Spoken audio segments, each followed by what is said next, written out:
कहानी एक ऐसे जंगल की है जो हरे भरे पेड़ों से ढका हुआ था। इन्हीं पेड़ों पर अनेक प्रकार के पक्षी अपने अपने परिवार के साथ घोंसला बनाकर रहते थे। जंगल में पक्षियों की भूख प्यास मिटाने के लिए जल से भरी नदी और फल फूल से लदे पेड़ भी लगे हुए थे। यूं तो इस जंगल के पक्षी बेहद खुश और संतुष्ट थे, लेकिन पिछले कुछ दिनों से जंगल में होती कुछ घटनाएं यहाँ के शांत वातावरण में डर पैदा कर रही थी। एक दिन की बात है, गुड्डू तोता और शीना तोती अपने घोंसले में बैठे बातें कर रहे होते हैं। देखो शीना, जल्दी ही तुम अंडे देने वाली हो। उसके बाद तुम, मैं और हमारे बच्चे खुशी खुशी इस घर में रहेंगे। हमारा एक सुखी संसार होगा। आप सही कहते हैं जी, मुझे तो अपने जीवन की सबसे बड़ी खुशी मिलने वाली है। आप देखना, मैं अपने बच्चों की कितने अच्छे से देखभाल करूंगी। अपने बच्चे को मैं दुनिया की हर खुशी लाकर दूंगी। गुड्डू और शीना अपने आने वाले भविष्य के सुंदर सपनों में खोए होते हैं कि उसी रात को शीना तोती अंडा दे देती है, लेकिन गुड्डू तोता और शीना तोती की खुशी ज्यादा देर तक टिक नहीं पाती है। अंडे से बच्चा बाहर निकलते ही एक चील उनके घर पर हमला कर देती है। शीना और गुड्डू बहुत बहादुरी से चील का सामना करते हैं। अपने बच्चे को उस दुष्ट चील से बचाते हुए गुड्डू और शीना गंभीर रूप से घायल हो जाते हैं और उसी रात को शीना तोती और गुड्डू तोती की मौत हो जाती है। अपने बच्चे के प्यार में व्याकुल शीना तोती को मरने के बाद भी शांति नहीं मिलती है और वो भयानक अतृप्त चुड़ैल का रूप ले लेती है। उस दिन के बाद से जंगल में एक के बाद एक डरावनी घटनाएं होने लगती है। हर तरफ डर और मौत नाचने लगती है। एक रात को चिंकी चिड़िया के घोंसले में अंडे से बच्चे बाहर आते ही चिंकी चिड़िया डर से चिल्लाने लगती है। अरे बाप रे, ये क्या है? ये तो कोई चुड़ैल लगती है। ये हमारे घोंसले में कहां से आ गई? देखो, मेरे बच्चे को कुछ मत करना। अभी तो मैंने सही से अपने बच्चे का मुंह भी नहीं देखा है। भगवान के लिए मुझ पर और मेरे बच्चे पर रहम करो। अपनी पत्नी चिंकी के चिल्लाने की आवाज सुनकर मिंटू चिड़ा भी दौड़ा दौड़ा घर के अंदर आ जाता है। कौन हो तुम? मेरी पत्नी और बच्चे से दूर ही रहना, वरना मुझसे बुरा कोई नहीं होगा। चली जाओ यहाँ से। मिंटू और चिंकी के बहुत कहने पर भी उस चुड़ैल चिड़िया को कोई फर्क नहीं पड़ता है और वो उनके नन्हे से बच्चे को देखकर जोर जोर से हंसने लगती है।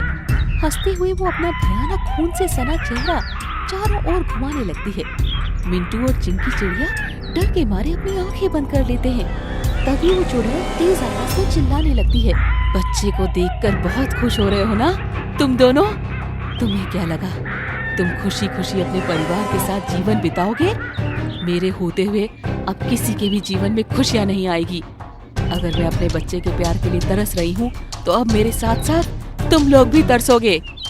आज के बाद कोई भी पक्षी अपने बच्चे के जन्म की खुशी नहीं मना सकेगा। अब तुम्हारे बच्चे मरेंगे, तभी तुम्हें मेरे दर्द का एहसास होगा।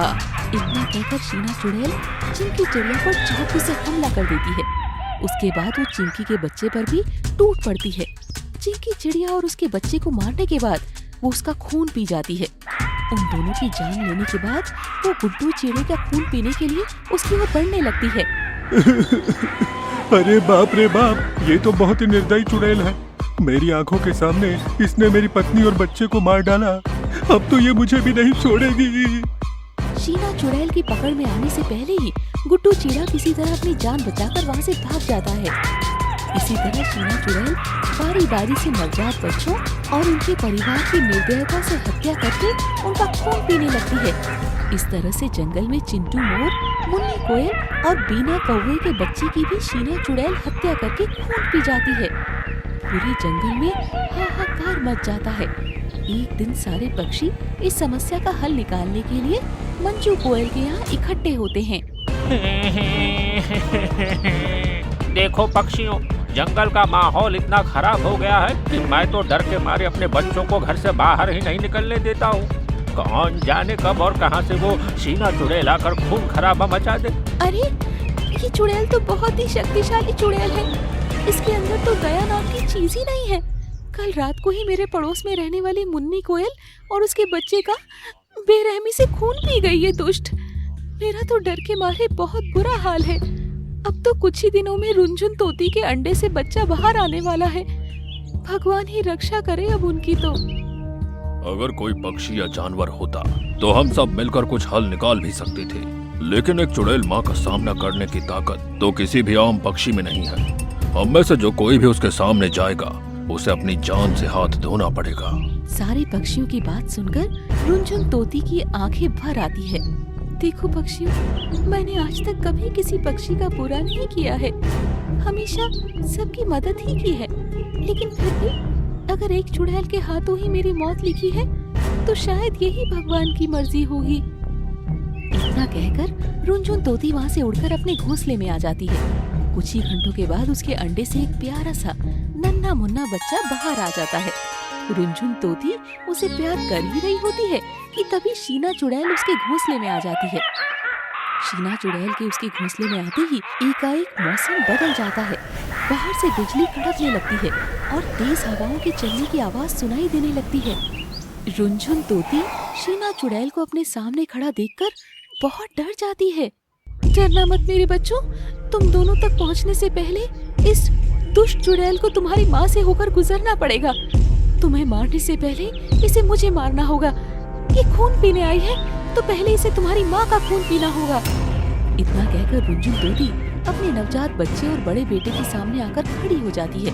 अरे ये कैसे हो सकता है? तेरे घर में दो बच्चे हैं। मैं तो बच्चे पैदा होते ही उनका खून पी जाती हूँ। फिर तूने ये बड़ा बच्चा अभी तक कहाँ छिपा कर रखा हुआ था? बोल रुनझुन, नहीं तो अभी तेरा गला काट दूंगी। रुनझुन माँ ने मुझे छिपाया नहीं है, बल्कि मेरी जान बचाई है। उस रात जब आपके घोंसले पर चील ने हमला किया था तो आप और पापा तो उस हमले में नहीं बचे थे, लेकिन रुनझुन माँ ने मुझ नन्हे से अनाथ बच्चे को वहाँ से उठाकर अपने घर में शरण दी थी। उन्होंने मुझे माँ बनकर पाला है, कभी किसी बात की कमी नहीं होने दी। क्या कहा? तू मेरा बेटा है? तू जिंदा है मेरे बच्चे? क्या बताऊं कि तुझे एक झलक देखने को मैं कितना तरसी हूँ। एक बार मेरे गले लग जा, देख तेरे प्यार में मैं क्या से क्या बन गई। मेरे बच्चे आना, आजा मेरे बच्चे, एक बार अपनी माँ के पास आजा। नहीं, आप मेरी माँ नहीं हो सकती। आपने इतने मासूम बच्चों और पक्षियों की हत्या की है।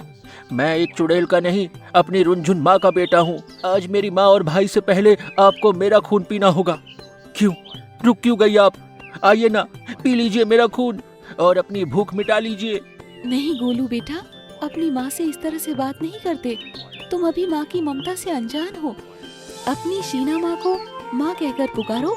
देखना, तुम्हारे पुकारने से वो चुड़ैल नहीं, तुम्हारी माँ बनकर तुम्हारे सामने आ जाएगी।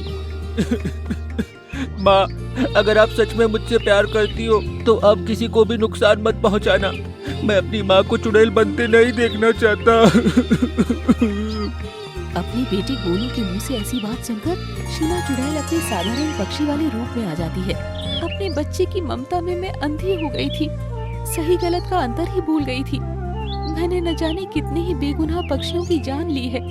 मैं जानती हूँ बेटा, मैंने जो किया उसके लिए मुझे माफी नहीं मिल सकती है। फिर भी हो सके तो इस माँ की ममता को समझने का प्रयास जरूर करना। इतना कहकर अतृप्त शीना चुड़ैल अपने बेटे गोलू के सर पर प्यार से हाथ फेरती है और एक तृप्त आत्मा बनकर हमेशा के लिए उस जंगल से चली जाती है।